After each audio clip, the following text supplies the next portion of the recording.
IBC 10 News. Today we are interviewing Lucy Stone. Hello Lucy, how are you doing? Hello Craig, nice to meet you. Good to be on the show. So, we are here to talk about your role in women's right to vote. So, can you tell us a little bit about that?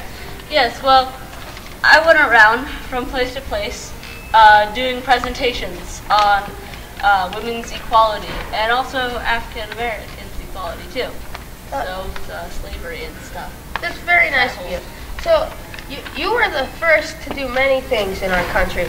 Like, for example, you were the first woman to graduate from a Massachusetts college. That is true. What was the image you had for our country? Everyone being equal. That's a very good thing to look for. Yes. Now, what were some obstacles you faced during your lifetime? Well, you see, many people weren't all for women's equality. Many times at my presentations, people would throw things like rocks and tomatoes, and they would throw them at me during my presentation.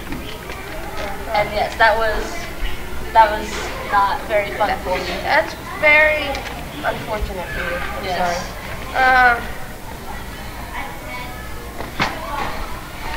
So what about your family? So you were the 8th out of 9 children. Tell me about your family. Yeah, well, I had a very large family, and my father ruled over the house a lot. So we were constantly being bossed around by my father, my mother included. That's really... Yes. So you were inspired by the reading Grimke Sisters. Yes. What's that book mean to you?